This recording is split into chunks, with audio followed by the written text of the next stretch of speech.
ያውን ዛሬ ቀን አገልግሎት እንዲሰጥ ምርቃን ፕሮግራም የተካሄደው የከተማችን የቄራ አገልግሎት በዋናነት ሁለት ስራ ነው የተሰራ። አንደኛው በአዲስ የተገነባ ግንባታ አለ።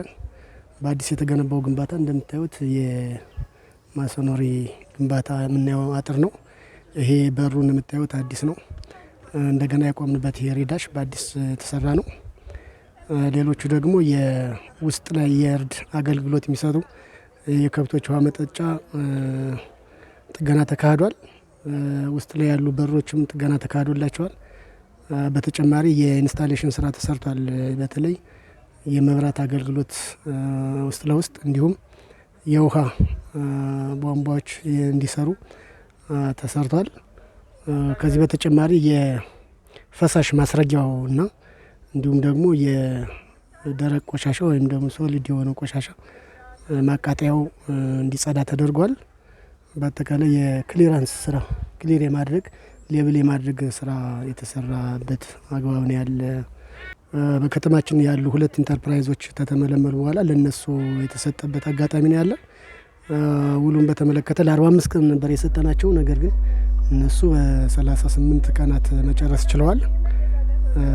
ወጭን በተመለከተ አጠቃላይ የሲቪል ስራ ተሰርቶ የቢል ኦፍ ኳንቲቲ የሚባለው እሱ በኢንጂነሪንግ ኤስቲሜሽን የተሰራ ስለሆነ በተቋማችን ባሉ ባለሙያዎች በዚያ መሰረት ወደ 6.9 ሚሊዮን የጨረሰበት ሂደት ነው ያለ። እንደ ግንባታው ዋናው ዓላማው በከተማችን ለእርድ አገልግሎት የሚቀርብ እንስሳት ምርመራ የጤና ምርመራ መካሄድ አለበት።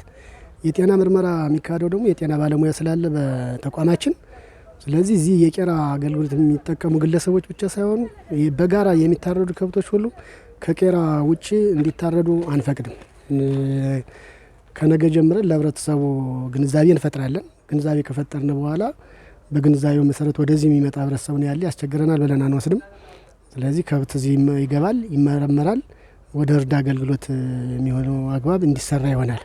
ይህን በተመለከተ አካባቢው የእርድ ቦታውን ማጽዳት ብቻ ሳይሆን የታረደው ስጋ ደግሞ ወደ የቄራ ቦታቸው ወይም ወደ መሸጫ ቦታ እንዲጓጓዝ ራሱን የቻለ ያመቻቸንን ያለን ደረጃውን የጠበቀ በመኪና ተጉዞ እዚያው ቤቱ ድረስ እየተራገፈ በንጽህና ቅብብሎሽ እንዲካሄድ በቅርብ ጊዜ ውል እንይዛለን ከተጠቃሚዎች ጋራ።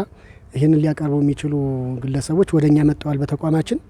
አሁን ሁለቱን አገናኝተን በቅርብ ቀን ውል አፈራርመን የኛ የከተማና መሰረተ ልማት አገልግሎት ዘርፉን ስለሚመራና ስለሚያስተባብር በእኛ አስተባባሪነት ተግባራቱ እንዲቀጥል ይሆናል። ይህን ጽዳት በተመለከተ የዘርፉ በራሱ ሁለት ጥበቃ ነው ያለው። ጥበቃ ባለሙያ ተሟልቷል። ሁለት ጽዳት ነው የሚለው በጊዜያዊነት ነው አንድ ያለ። አሁን እኛ በሁለት ጽዳት በቅርብ ቀን እንደገና እናዘጋጃለን ማለት ነው ጽዳቱን ስራ የሚሰራ። ስለዚህ ቀጣይነት ያለው የጽዳት ስራ መሰራት አለበት። በየቀኑ ደም፣ ፈርስ እና ሌሎች ነገሮች ተጸድተው ከሰዓት በኋላ የጉብኝት ስራ ይካሄዳል ነው በየቀኑ የኛ ስራ በትኩረት የምንከታተለው ጉዳይ ስለሆነ። ምክንያቱም ህብረተሰባችንም እኛም ወደ ምግብነት ወደ ውስጣችን የሚገባ ስለሆነ ከምንም በላይ በንጽህና ጉዳይ ላይ ድርድር የለም። ከአሁን በፊት ሌላ አካባቢ ላይ ይሄ አይመችም እያሉ የሚያርዱ ግለሰቦች አሉ። ማድለቢያዎች አካባቢ ያርዳሉ። እነዛ ግለሰቦችም ማስጠንቀቂያ ምልክት ተሰጥቷቸዋል። የግንዛቤ ምልክት ተሰጥቷቸዋል። ካሁን በኋላ የማያማካኙበት ምክንያትም አይኖርም።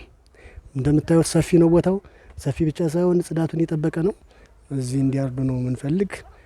በአጋጣሚ ግንዛቤ ሰጠን ደግሞ ከግንዛቤ ያልተመለሱ ከሆነ ደግሞ በህዝቡም እያስተቸነን እርምጃ የተወሰደባቸው እነከሌ ያልተማሩ ብለን ለህዝቡ የማስተቸት ስራ እንሰራለን የሚል ሀሳብ ነው ያለን።